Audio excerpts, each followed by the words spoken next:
ओम श्री श्याम देवाय नमः। खाटू श्याम जी के चमत्कारों की आज बहुत प्यारी सी दो कहानियाँ हैं जो मेहनत और श्याम बाबा के चमत्कार को प्रकट करती हैं।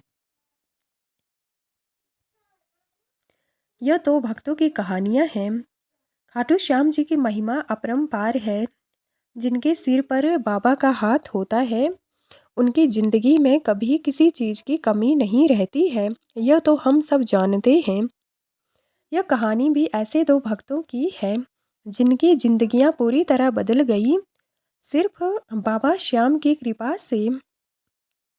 पहली पहली कहानी नोएडा की माँ और बेटे की बदलती किस्मत की कहानी है। नोएडा की रहने वाली एक माँ जो अपने बेटे को लेकर बहुत परेशान थी। उसकी ज़िंदगी में बाबा श्याम ने ऐसा चमत्कार किया कि सब कुछ बदल गया। यह घटना पिछले साल की है जब यह महिला पहली बार खाटू श्याम जी के दर्शन करने आई थी। इस महिला का बेटा पिछले कई महीनों से बेरोजगार था। डिग्री थी पर घर में बेकार बैठा रहता था, काम नहीं करता था। फिर भी काबिलियत थी लेकिन नौकरी नहीं मिल पा रही थी। कुछ कंपनियों में अप्लाई भी किया था, कुछ जगह इंटरव्यूज़ भी दिए लेकिन हर बार we regret to inform you वाली ईमेल आ जाती। माँ हर दिन सोचती थी कि आखिर मेरे बेटे का भविष्य क्या होगा। इतने पढ़े लिखे होने के बाद भी अगर ये घर पर बैठा रहेगा तो आगे कैसे चलेगा। धीरे धीरे घर का माहौल भी बिगड़ने लगा था। बेटा भी फ्रस्ट्रेट रहने लगा और माँ भी दिन रात चिंता में डूबी रहती थी।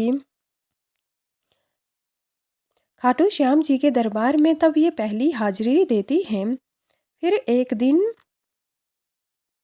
इनके मन में आया कि अगर खाटू श्याम जाऊंगी तो अगर मैं सच्चे दिल से खाटू श्याम जी से जो मांगूंगी तो वे ज़रूर सुनेंगे। इस विश्वास के साथ वे खाटू चली जाती हैं। यह सुनकर महिला के मन में अपने मन की बात ही सुनकर महिला के मन में विश्वास जागता है और ये खाटू श्याम जी के दरबार में चली जाती है। यहाँ जाकर अपनी अरदास लगाने के बारे में सोचती है। दिसंबर के महीने में ठंड के बावजूद यह महिला अकेले ही खाटू श्याम जी के दरबार पहुंची। वहां पहुंचकर उसने बाबा के चरणों में सिर झुकाया और पूरे मन से बस एक ही चीज़ मांगी, बाबा मेरे बेटे को एक अच्छी जॉब मिल जाए। वह मेहनती है लेकिन सही मौका नहीं मिल रहा है। आप ही कोई रास्ता निकालो।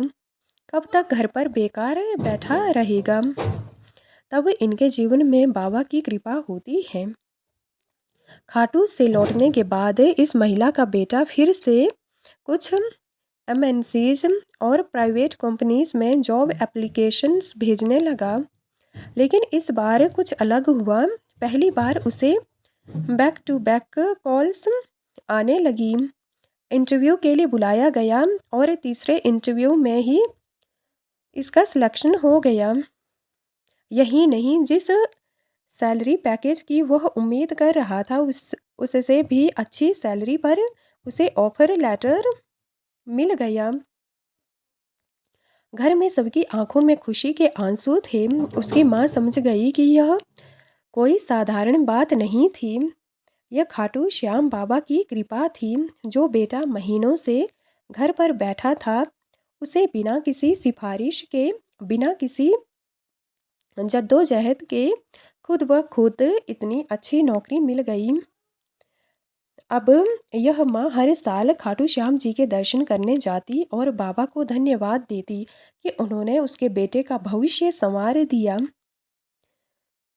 ऐसी ही कृपा की एक दूसरी कहानी पंजाब लुधियाना की दो बहनों की है जिन्होंने अपनी माँ के अपने घर के सपने को खाटू श्याम जी से प्रार्थना द्वारा पूरा करवाया। लुधियाना पंजाब की रहने वाली दो बहनें हमेशा से एक ही सपना देखती थी। वो था इनकी माँ के सपनों का घर बनवाना। लेकिन हालात ऐसे थे कि यह सपना पूरा होना मुश्किल लग रहा था। घर खरीदने का सपना और आर्थिक संघर्ष, दूर दूर की बातें इन्हें दिखाई दे रही थीं। इन दोनों बहनों की माँ की हमेशा से यही इच्छा थी कि उनका अपना घर हो, लेकिन फाइनेंशियल कंडीशन इतनी स्ट्रॉन्ग नहीं थी कि वे एक अच्छा घर खरीद पाएँ। हर बार जब भी वे किसी फ्लैट हाउस का प्राइस देखते तो उनके बजट से बाहर निकलता। कभी कभी तो उन्हें लगता था कि शायद किराए के घर में रहना ही उनकी किस्मत में लिखा है, या अपना ख्वाबों का घर ख्वाब ही रहेगा। तभी इसी दौरान खाटू श्याम जी की महिमा दूर दूर तक फैल रही थी। यह बात 2 साल पहले की है और बहुत सारे लोग खाटू श्याम जी को जानने मानने लगे थे। भजनों द्वारा इनकी कृपा की कहानियाँ और दूसरी कहानियों द्वारा दूर दूर तक इन्हें जाना जाने लगा था। तो इन्हें भी श्याम के बारे में मालूम चला। इन्होंने सोचा कि अगर हम पूरी श्रद्धा के साथ खाटू श्याम जाएंगे तो वे हमारे दिल की बात ज़रूर सुनेंगे और हमारी मन्नत भी ज़रूर पूरी होगी। यह बात उनके दिल में आई जो उन्हें दिल ही दिल छू गई और दोनों बहनें पहली बार खाटू श्याम जी के दर्शन करने आई। वहां आकर उन्होंने पूरे मन से बाबा से कहा, बाबा हम तो यह मानकर चल रहे हैं कि आपसे हमने उधार मांग लिया है। अब ये उधार हमें कब और कैसे मिलेगा यह आपकी मर्जी है।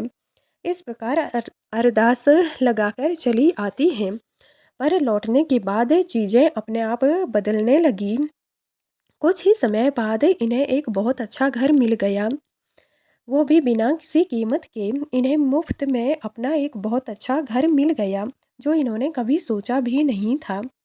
जब ये उस घर में शिफ्ट हुए तब इन्हें एहसास हुआ कि ये तो हमने खाटू श्याम जी से मांगा था। तो इनकी खुशी का कोई ठिकाना नहीं रहा। ये मन ही मन बहुत प्रसन्न हुई और सोचा कि बाबा ने अब सुन ली है तो हम फिर से खाटू जाएंगे। जिस घर का सपना सालों से देख रही थी वो इतनी आसानी से हकीकत बन जाएगा यह हमने कभी सोचा नहीं था, क्योंकि इतनी जल्दी हमारी मन की बात बाबा ने जान ली और हमें घर दिलवा दिया। फिर दोनों बहनें घर मिलने के कुछ समय बाद दूसरी बार खाटू श्याम जी के दर्शन करती हैं और इन्हें धन्यवाद भी देती हैं घर के लिए। इस बार बाबा के चरणों में सिर झुकाया और कहा, बाबा आपने हमारी सुन ली, अब हमें बस इतनी ही कृपा आपकी चाहिए कि हमारे घर में हमेशा खुशहाली बनी रहे, माँ भी खुश रहे और हम दोनों बहनें भी खुश रहें। इसके बाद से इनके घर में हजारों खुशियाँ आने लगीं। कोई इन्हें टेंशन नहीं रही, कोई स्ट्रेस नहीं है और आज पीसफुल एंड खुशहाल लाइफ जिंदगी जी रही हैं।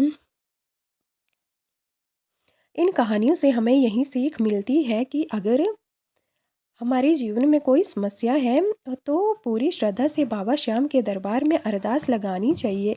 सिर्फ हमें मांगना नहीं बल्कि मेहनत भी करते रहना ज़रूरी है, क्योंकि बाबा सिर्फ रास्ता दिखाते हैं, चलना हमें खुद पड़ता है। हाँ, कई बार ऐसा होता है कि हमें सिर्फ रास्ते पे आगे बढ़ना होता है, काम कैसे कब क्या बनेंगे ये श्याम बाबा ही डिसाइड करते हैं।